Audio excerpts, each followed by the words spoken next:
We need to be good at sussing out. You can do it from any point. Let's collaborate instead of compete. Hey guys, welcome back to the podcast. It's your host, John Abbas, the one, the only, and I'm very excited to be with you guys today because I have an incredible guest, and I'm releasing this episode really early because my incredible guest actually has a movie.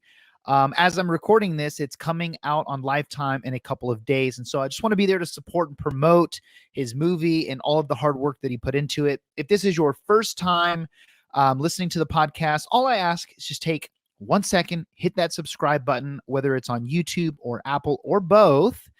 And it means a lot to me. It just allows you to get a notification every time I release a new episode. So, funny story, and I want to tell you this before I bring our guest on. I had the opportunity to watch the filming of a movie in Georgia. I had a podcast guest on a while back. He was a producer, very successful. And we formed a great friendship, and he called me up and was just like, hey man, if you want to see a movie being filmed, come on out to Tifton, Georgia. We're filming a Christmas movie. You can just be a fly on the wall. And I jumped at that opportunity. I brought the entire family down, and I got to actually be in the movie as a bartender, and it made the final cut. And while I was there, I got to meet the director, and he was just the nicest, most incredible, humble person. He was very gracious, and despite all the stress and everything, he was just a great human being. And I wanted to have him on the podcast, and I started doing research on him, and he has just the most incredible story. His career really took off when he gave himself 30 days to book a date with Drew Barrymore. She had no idea who he was. He filmed this documentary. It came out called My Date with Drew, and it put him on the map. And ever since then, he's been a prolific filmmaker.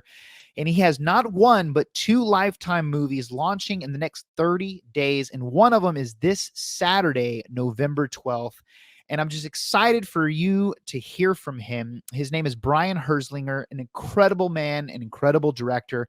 And we have a conversation about his story, but just the thing that I think you all are going to get the most out of is just how he got to become successful was not luck. It was hard work, and it was taking chances, and it was putting himself out there despite massive rejection.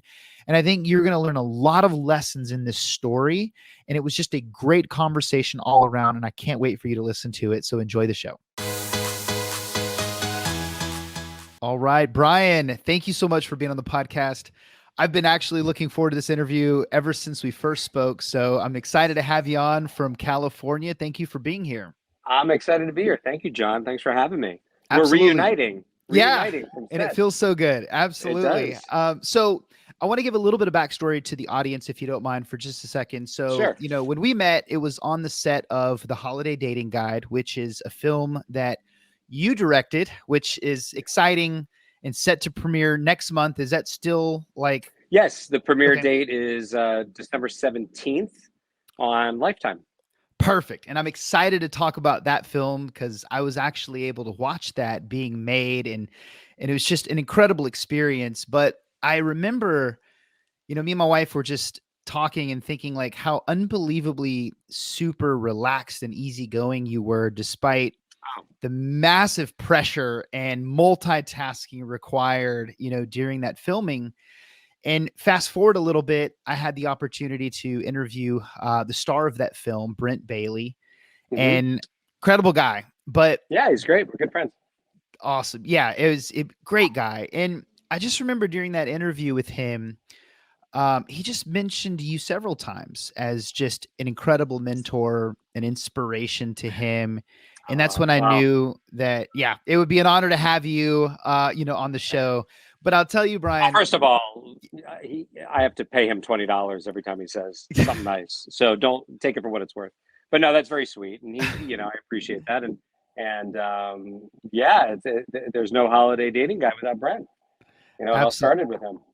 That's incredible, really is. But you know, it wasn't until I researched you, Brian, that and just I was blown away by your story. Like just everything that you've done, everything that you've achieved, And I'm excited to talk about all of these things because, you have one of the best, if not the best story I've ever read about someone that wanted something, put himself out there, and despite incredible rejection and in an industry that's very difficult, you succeeded in a major way. And so I just can't think of a better topic for today's podcast than just you sharing your story, your journey, us talking about some fun and pivotal moments, and then focus the last part just on your two awesome films that are about to release in the next 30 days. So I love it. I appreciate the kind words, and yeah, I'm happy to chat about how I got here.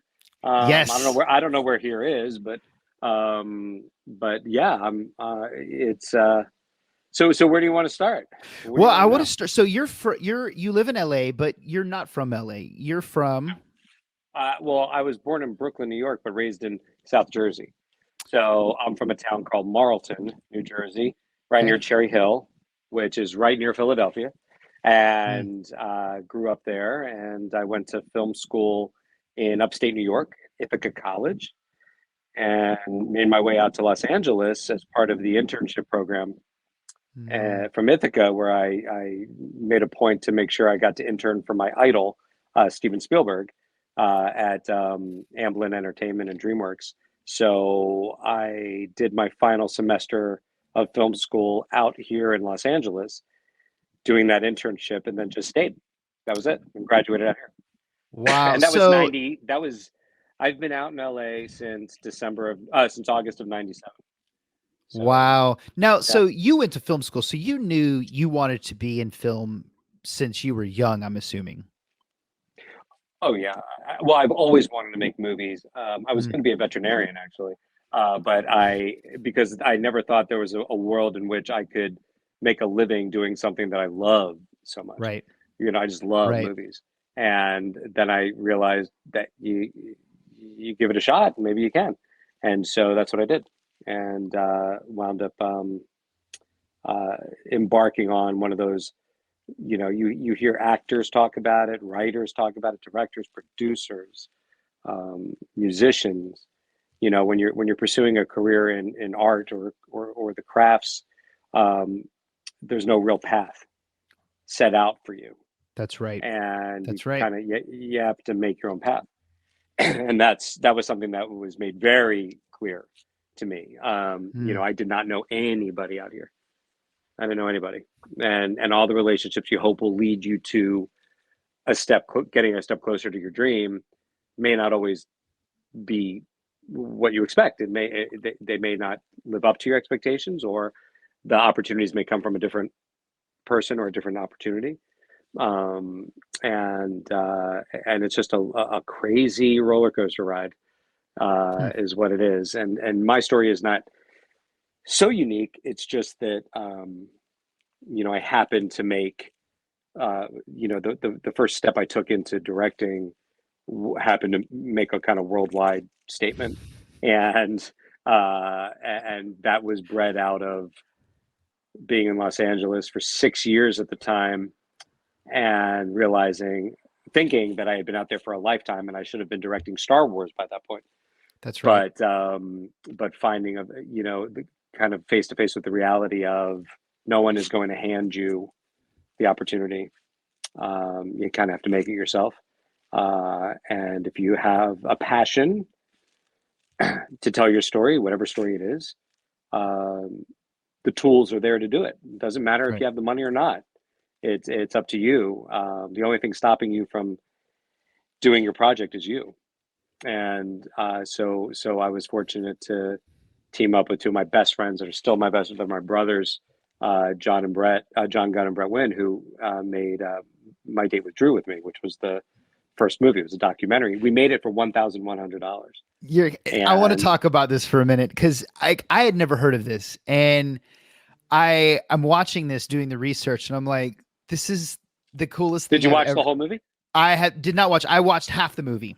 Oh my God, John, what are you talking about? Wait, how do you stop the movie halfway through? Well, no, I didn't stop it halfway through. So I was trying to watch as much as I possibly could of all of the things that you've done, like some of the movies you've directed, High Holiday. I've been watching all of that stuff. So Is that making I you laugh? Hi, Alan? oh my God, that movie was hilarious. Tom Arnold is hilarious. Like that is a great movie. And Thank I you. actually, I Thank want to you. I promote love that that. one really hard because it's like Yeah, that's rated on R Peacock. and yeah. Yeah, it's on Peacock, and I was fortunate enough to get to direct a great cast in that, including Cloris Leachman. It was her last movie, and what a an honor and a privilege and a life experience to be able to work with her. It was just Wow. amazing. Oh my God, it was just amazing. And Tom Arnold, I mean, it was wonderful. Robert Carradine, Tom Arnold, Just Shannon Sossaman. I It used to was have it the was fun. biggest crush on Shannon Sossaman. Oh, Like, did you? yeah, I There you think it go. was she was in that movie. What 40 Days Without? Oh What yeah, was 40 Days, 40 Nights, whatever. Yeah, Josh Hartnett or something? Oh yeah, it would yeah. no, maybe it wasn't that. I No, can't that remember. was it. That was it. Yeah. Oh, okay, yeah, that was it. But yeah, it was just so I plan on watching all of the movies, but I want my wife to watch them all with me. Oh, But good. I just thought the Please do. story behind that. So can you explain My Date with Drew? Because it's really it's really cool. Well, it's funny. My Date with Drew it came out in 2005, and people are still talking about it, discovering it, and no matter what I do, I've directed over 35 movies since then. I'm the Drew guy, and I love it. It's such it's such a very special experience. We're actually going to be screening it at the Santa Clarita International Film Festival on Hmm. December 9th because they're doing a special premiere screening for their inspirational movie series. So John Brett and Carrie, who produced the movie for us, we are going to be doing a Q&A for the movie after we screen it on December 9th. So yeah, I mean, the movie is about me trying to get a date with Drew Barrymore. It's a documentary. I had 30 days to try to get the date with her because we couldn't afford to buy a camera or get equipment because the whole budget was $1,100. And we, at the time, got the camera from Circuit City where they had a 30-day return policy. And so we had to shoot the whole movie in 30 days before we had to return the camera. And everything in the movie is real. The $1,100 we used to make the movie was my winning prize from a game show I was on. And the winning answer on the game show that won me that money was Drew Barrymore. She was the winning answer. And so everything lined up, the universe lined up, and we spent the summer of 2003 trying to get me a date with Drew. That's great. Now, And did you actually have like a really big crush on her, or was oh it? yeah, everything in it is real. I was in her fan club when I was a kid. I saw Wow. E.T., which is E.T. the Extraterrestrial is my favorite movie of all time, and I was 6 and she was 6 and it was magic. She was stunning and beautiful and great. Oh my God. So yeah, no, I've had a crush on her. Who's the girl you had a crush on that was in Hollywood growing up? Like who was the girl on the poster in your bedroom wall growing up, John? So mine was smaller. Like mine was actually Amy Dolan's. Mickey Dolenz' daughter? Mickey Dolan's daughter. Well, that's okay. Yeah, That's I okay. mean, Was she I had this Miracle Beach, some low budget. We were poor growing up, and we had just like not even basic cable, so like only the shitty movies like ever came on. And that movie came on, and I doesn't was a little matter. kid. You dreamed it. I guarantee you could get Amy Dolenz on your show. You could do it. You're at the point now. You can make it out. You should try to do that. My date with Amy Dolenz. I will do that. I Yeah. will do that. I will Why not? absolutely. Like, I still follow her. Yeah. Like, just she's got into children's literature, but that was the Well, one. it's funny because the one of the most amazing things about my date with Drew, which happens in hindsight, is it's a time capsule of 2003. So there was no social media. There was no FaceTime like this. There was no Zoom, nothing like Right. that. So find the access to celebrities or their team was quite limited, Right. and it's not like you could tag them in a post. That did not exist. That's So right. if you watch the film, you see the 6 degrees of separation was our main tool to try to get to Drew. Figuring out of the 3 of us, we have enough, or the 4 of us, that we have enough relationships in the business to at least know somebody who knows somebody who knows somebody who knows Drew. And that's how we did it. And our little movie wound up getting a worldwide theatrical release, and I traveled around the world with it. And at the time, it was the 4th most profitable film of all time. because we made it for $1,100. And if it makes 10,000, there you go. Yeah. But it was the most lovely, unique, life-changing experience, and it still has the like ripple effects today. That's really, really incredible. And I love that you went that direction because, like Todd Phillips, he started with a documentary about a screamo crazy guy. Sorry. He started with a documentary about what? Gigi Allen, which was like the most disgusting, like just would, I mean, it would do just gross things on stage, but like that's Okay. what paved the way. But it's just really cool that, you took that chance, you made it happen. And then, so was that the breakout? Like, did that lead to more opportunities? Like what kind of happened right after that? Yeah, it's interesting. You just never know, right? So it was lightning in a bottle, which was great. And then it got a lot of attention. We won all the film festivals we played, which was wonderful. We beat out like Napoleon Dynamite, Super Size Me, and Garden State. We won the audience award for best film, not documentary. And so wound up getting represented by CAA and Brillstein Entertainment. And it took 3 years for me to get to direct again. And what happened in those 3 years was I wound up as a correspondent for The Tonight Show with Jay Leno, and because of my appearance on Leno for My Date with Drew. And that led directly to that. I did over like 25 episodes for Leno and had a great time while pursuing the directing. And the next movie I was able to do, which was actually the first movie I got paid to say action on. I turned 32 on the first day of shooting. Was Baby on Board. It was a movie with Heather Graham, Jerry O'Connell, John Corbett, and Lara Flynn Boyle called Baby on Board. It was an independent film, $5 million budget, I think, 5 or 8, one of those two. And I was able to, start from there. And it's, again, you just don't know. I write scripts. I write scripts with my wife now, which is fun. I've kind of found a niche in rom-coms. Particularly a lot of Christmas ones, which is always fun and unexpected.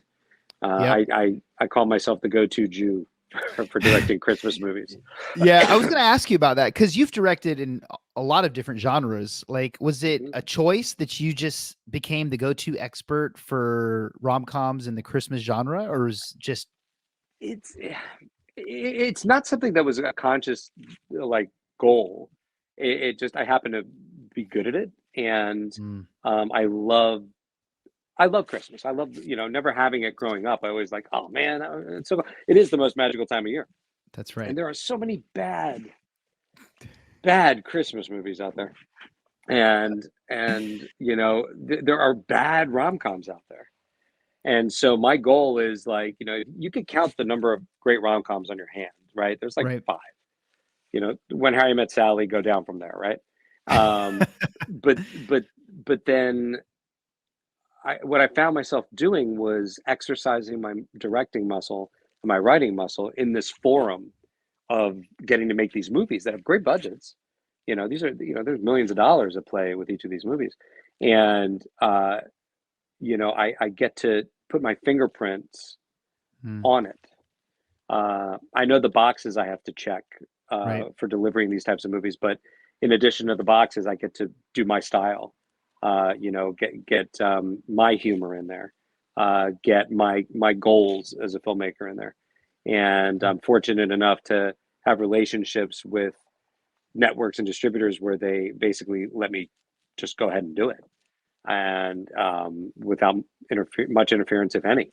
And thank goodness we're on the same page, And so it's been, I'm very fortunate to have been able to carve out a niche that allows me to get steady work as a director while still pursuing, I'm still pursuing bigger movies, Star Wars, like I said. And, so for me, the adventure is in media rex. It's still in the process, but I'm very grateful for the journey thus far. That's awesome. And I want to, because you just said something that was really important, I think, for a lot of people. Most of the listeners on this show are entrepreneurs, a lot of traditional business owners, a lot of solopreneurs, creatives. And, you said that, you were 32 and you got paid to say action. And so that lets everyone know that you had 10, 15 years of trying to make it happen, trying to make it work, not knowing where the next paycheck possibly was going to come from. Can you just spend that's all in My Date with Drew too. I'm in the midst of that in My Date with Drew. because you're 27, correct? In My Date with Drew. 27 in My Date with Drew. And 5 years after that is when I got that first directing gig. Wow. So, think about that. And then, but having been out here since 97, 6 years is, 6 years goes very fast in a sentence. That's right. It's not fast in real life. And, working, but I was learning. I was fortunate. My mentor, I have two mentors, Bill D'Elia and Rob Korn, who all through David E. Kelly. So I was fortunate enough to get front row seats to the best directors in television on Chicago Hope and then Ally McBeal. And so for me, that was as valuable as film school for me. I saw how they make an episode in 8 days, and, learn about the pace, learn about the process, just being able to ask any and every question. Bill was so great. I'm still close with Bill, and he's family to me. And, I just asked him every question under the sun and bothered him and bugged him and looked over his shoulder. I would look at the monitor and stop myself from asking, why'd you shoot it that way? Why'd you shoot it that way? So, but yeah, so it's, like I said, very, very fortunate. That's awesome. So with a big budget or a franchise film, how do you feel about, do you feel like you could do it no problem? Or do you feel like it would be a whole new set of challenges or a territory that you're kind of nervous? You get the call, Kevin Feige, all right, Oh, I'm not nervous. I'm like, no. okay, when do we start? Here's what I want to do. But it's an interesting question because, you wonder do the problems change depending on your budget level? That's right. No, you just have more money to throw at the problems. And, and then when you have less money, the blood, sweat, and tears equity rises. And to know you have to deliver a movie in 12 days, like shoot it in 12 days, make it look like you had all the time in the world, all the money in the world. Or then you're working on a $8 million movie and you're like, the script still needs some work, I have a little more time to be able to fix that or this. And you're able to get name actors, which is nice. But no, there are sets of problems at every budget level. Got it. I love that confidence. I mean, that's really amazing. Well, and I'm also, I'm not an ego guy at all. Yep. I'm just like, when you love something so much and you dedicate your life to doing it and dedicate your life to being better at it each go around. And the only thing stopping you from getting the chance to do it is timing and opportunity. Yeah. The timing and opportunity. I want the timing and opportunity. For me, one of my sayings is, it's who you know to get you in the door, what you know to keep you there. I'd be an idiot if I wasn't trying to increase my what I know for the past couple decades. So when the opportunity comes, and I'm not resting on my laurels, hoping it's going to come. I'm still aggressive. You have to be persistent. Turning the movies I've done as basically using it as proof of what I can do and what I'm able to deliver. That's awesome. Yeah. So but there's no rest. There's no rest for it, Yeah. And I love that you and your wife, you guys write together. I mean, that's yes, how did that yes. come? Is she a writer or did you guys No, she wasn't. She actually went to Pepperdine and she was going to be a lawyer. She graduated law school and we were trying to think how this. We were in, I had directed a movie called The Christmas Switch. See? Christmas. And I had somebody shadowing me.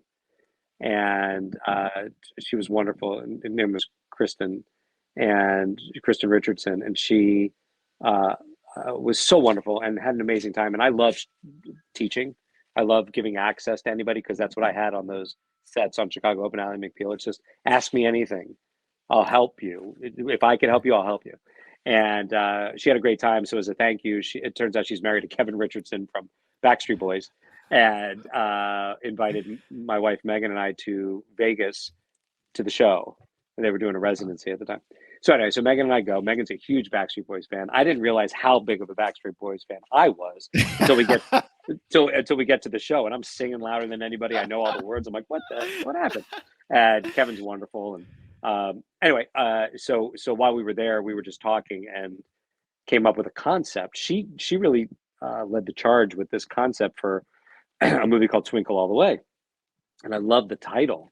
And she started, writing down some notes, and an opportunity came where it came time to pitch concepts to Lifetime. And we submitted it to Lifetime through these producers that I use all the time, Margaret Huddleston and Stephanie Slack, who I've known since the $400,000 movies. And now they do movies for Netflix and Paramount Plus, and they produce movies that I'm doing, like the one that airs Saturday, they produced. And anyway, so they submitted our pitch for Twinkle All the Way in a batch of like 3 or 4 other pitches, and Lifetime picked ours. And so all of a sudden, my wife and I were thrust into writing together. And the experience was amazing. And the movie is one of the most special ones of my career. I adore the film, but I adored the experience of making that movie so much. Our daughter Cleary was in the movie, and she had been in 2 other films. Oh wait, was Christmas after that? Yeah, I think it was. So she had done Christmas Switch. My daughter was her first movie. She was 4. Christmas was the next year. She was 5, and then Twinkle All the Way was as she was turning 6, and just the best experience. Wow.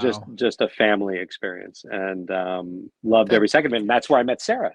Sarah Drew is in Twinkle All the Way, and had a great relationship with her.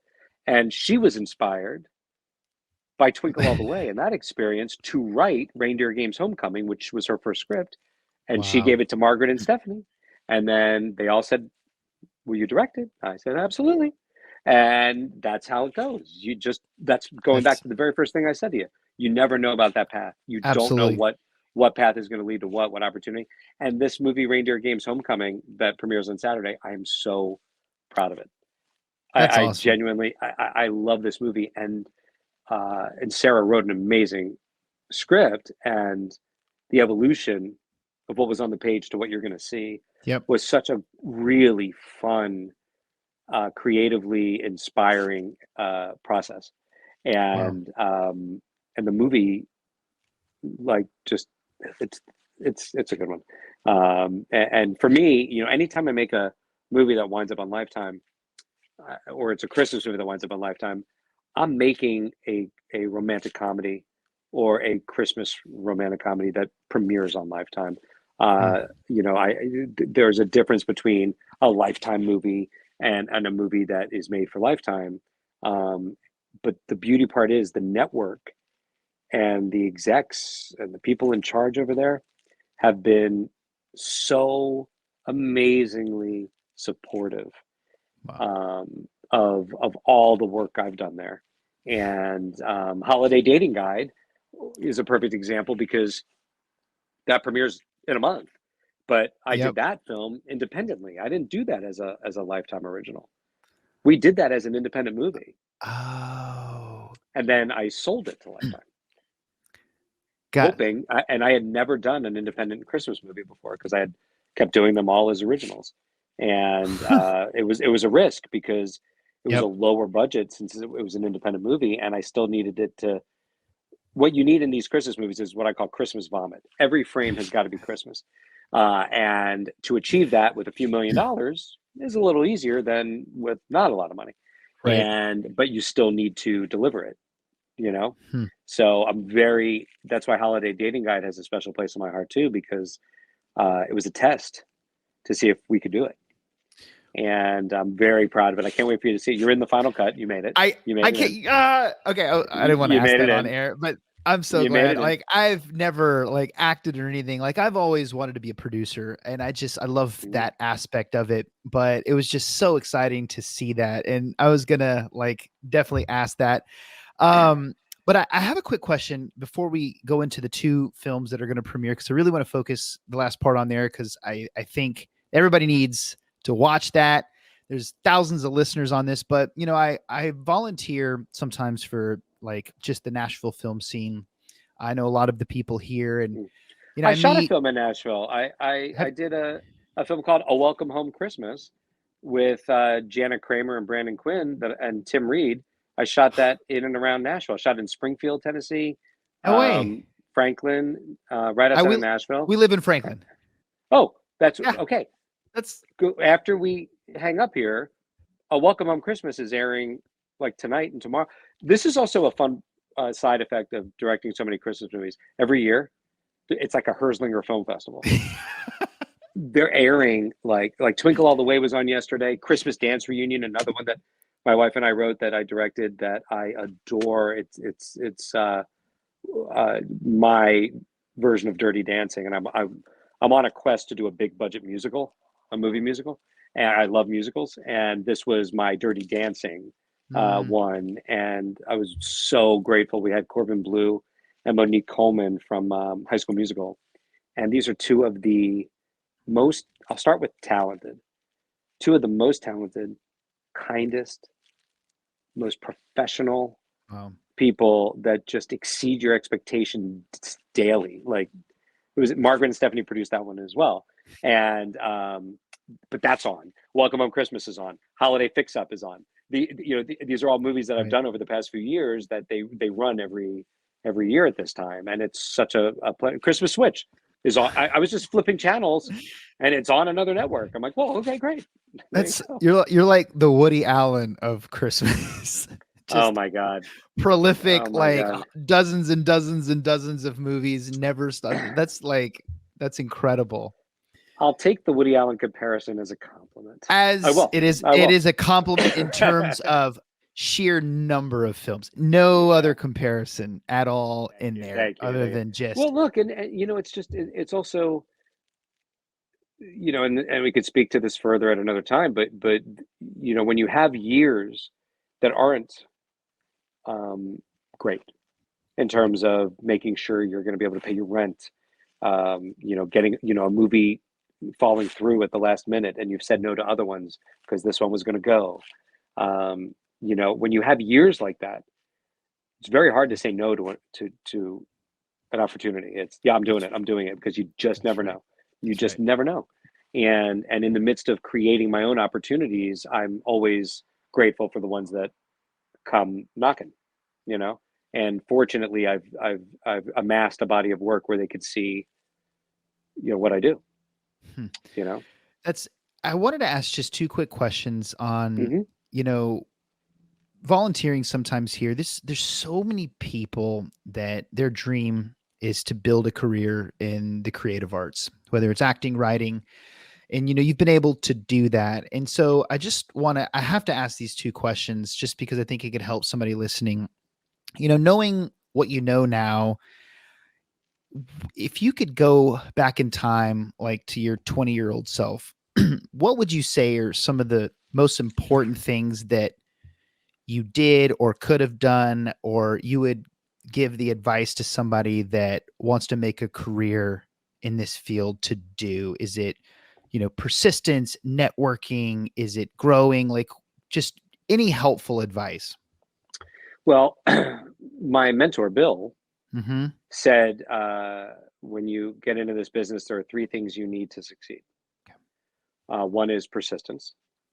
Two is persistence, and three is persistence. And then you've been in the business for a couple years, 10 Okay. years, and then those three things become persistence, persistence, and persistence. It is the crown jewel of advice. Okay. Is um, The one thing I would say to my 20-year-old self? It's a great question. Is I wouldn't rely on other people as much as I did early Mm, on to make something happen for me. Like there were a lot of moments and times where I thought, somebody was going to give me a shot. Got it. That's great advice. And it didn't happen. So I created my own shot at 27. That's great advice. So that's that. And like I said earlier, the only thing stopping you from doing it is yourself. Because now, even more than 2003, the technology, you could shoot an entire movie on your phone and have it be theater quality. I mean, it's amazing. It's absolutely amazing. So think about that. I mean, Blu-rays are in the same resolution as what your phone shoots. I mean, it's insane. So if I had this, at 27, my God, My Date with Drew would be the most gorgeous looking, polished movie. But that's also part of the charm of My Date with Drew is it's a time capsule of technology. And yes. So that's what I would say to myself at 20 is just get out there and create your own opportunity. Gotcha. And that you kind of answered it, but that leads me to just the second question on that is, the fastest way to learn to become a good filmmaker, would you go to film school or try to become a PA on a set or just start shooting? All three. All three. Okay. Yeah. Yeah. Because there are things I learned in film school that made me who I am as a director. There are things I learned as a production assistant and as an intern and as an executive producer's assistant that made me the director that I am. And then the experiences I had directing my own projects, my short films, spec commercials. I remember I did a spec BMW commercial because a girl I was dating at the time, her roommate had a BMW. I'm like, oh, let's go shoot a BMW commercial. Great. It's a great shot that starts on the sunglasses and you see this road in the sunglasses. Dissolves into the road, like all that, and shooting. This is a good short story. Yeah. When I was a production assistant on Chicago Hope, which was 90, right after my internship ended, right? So Bill gave me my first job, okay, in the business. So I was a PA. I was photocopying scripts. I was making coffee, filling up refrigerators.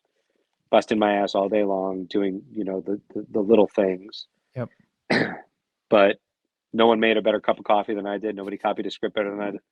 And then at 6 o'clock, when the executives went home, when the producers would go home, I went to set. They were still shooting, and now I have access to that set because I'm a production assistant, and I don't have to do shit other than watch and learn. And I would stay there until they wrapped. And this happened almost every day. Right. And eventually everybody there knew that I wanted to direct. Everybody knew. And my first season of Chicago Hope came to an end. I was there for the final 2 seasons of the show. And after the first season ended, I went to Rob Korn and Bill D'Elia and I said, I'm going to shoot a short film and you're going to let me direct an episode of Chicago Hope after you see it. And I said, I want to shoot it on 35 millimeter film. And because everybody knew me, because I had busted my ass every single day and showed how committed I was to the job and how much I cared about the process and all this, they gave me a camera package, 35 millimeter camera package that they used for the show for free. They gave me the short ends, which were the leftover film stock. I'm sorry, I'm getting over this cold that the whole family had. No, it's okay. Welcome to parenthood. We got it too. So it's totally fine. It's always good when your kids go to school, or a petri dish, as I call it. So I took the short ends, and I had film stock, and I shot it over the summer on the hiatus, right? And I went out and shot this thing, and then I had to wait till I came back because I didn't have any money, and they took my film and snuck it in to the dailies when the show started shooting again and processed my film in the lab for me. So months and months and months went by. And then because I busted my ass learning about how to work on the Avid, teaching myself how to edit, I was able to use their Avids at night because they trusted me. And I edited the movie at the 20th Century Fox lot. And then the movie was finished. And then I insisted on having a screening at the Little Fox Theater on the 20th Century Fox lot. And John, it was very touching because every single producer Wow. cast member, crew member came to that screening during the lunch break that I had. And it was overwhelmingly supportive. And the movie was not great. It was not great. It was ridiculous, and I'm a little embarrassed, but everything happens for a reason. So, but after that, for me, it was showing my voice as a filmmaker, even though my job wasn't allowing me to. You see what I mean? Absolutely. Trying to Absolutely. take potential opportunities, create your own opportunity too, right? So I was like, oh, if they see that I want to do it, they see I could shoot, maybe they'll give me an episode. They didn't. I didn't get I didn't get to direct an episode. I never got to direct an episode, but I made my date with Drew. Man, that's like, I can't tell you how many timeless, wise principles are in just you sharing these stories, right? Everything from persistence, creating your own opportunities, taking your future in your own hands, putting yourself out there. I mean, there's like Oh, and everything by the way, yeah. let me say this. I've been on the receiving end of that advice. And you know what I say to those people at the time? I'm like, easy for you to say. You're doing great. Yep.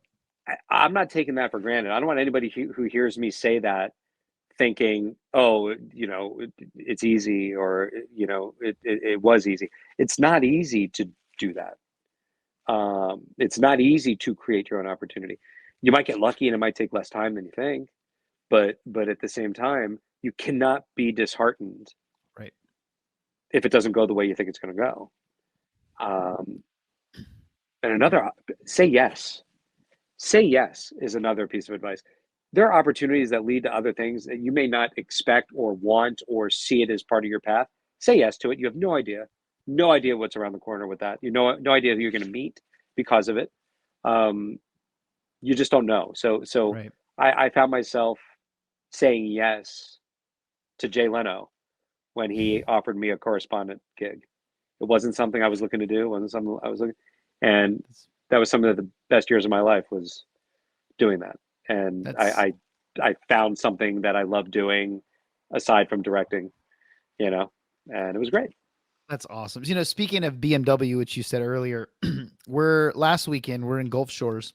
We're at a Mm-hmm. wedding. And Sunday, everybody's kind of drunk just watching the Tennessee Georgia game because I'm from Oh, Tennessee. is this about Brent? Yeah. Showing up in his BMW commercial? Yeah. It's hysterical. I'm It's a sitting great there commercial. watching and I see him sliding, but I'm like, babe, I swear that is Brent Bailey. The BMW? Was it the BMW commercial or the one with the gas station one? It was the gas station one. Yeah, he's all over the place with it. You know what's so funny about this? This is how Holiday Dating Guide needs to be promoted. The Holiday Rom-Com of the Year starring the two gas station celebrities. Because Maria is on gas station pumps around the country. Brent is on gas station pumps around the country. This has never been done before. You are part of history, John, in the Holiday Dating Guide, where the two leads are gas station pump celebrities. That's I didn't know Maria was one. I knew Brent was one. She gets like 8 million eyes a day, I think. Oh my God. And she's going to be promoting the movie on the pumps. She's also going to be promoting the movie in the movie theaters in AMC before the movies start. So keep an eye. Go to the movies between now and December 17th. Absolutely. So I want to finish up with your two movies because that's how I want to hit it home.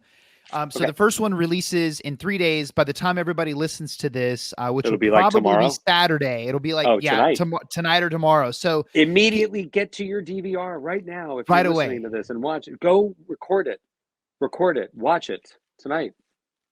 Absolutely. Reindeer Games Homecoming. You know what's fun about that one? This is my little cinema geek side. I got to shoot it on anamorphic lenses, which are these beautiful, like cinematic Raiders of the Lost Ark was shot on these types of lenses. And it's the first time I ever got to use them. And it's always been one of my life goals is to shoot on anamorphic. And I shot Reindeer Games Homecoming on anamorphic lenses. And you could see the cinema is oozing off of this thing. And I'm so excited for people to see it. I can't. Yeah, you should do one in IMAX. If I shot the first Lifetime Christmas movie in IMAX. I'm trying to do. One of my goals is to do the first full-fledged Christmas movie musical for them. and would be I've been awesome. trying for a couple of years. So That we'll see. that's We'll see if Spirited with Will Ferrell and Ryan Reynolds helps ignite that. Maybe I can get it off the ground. We'll see.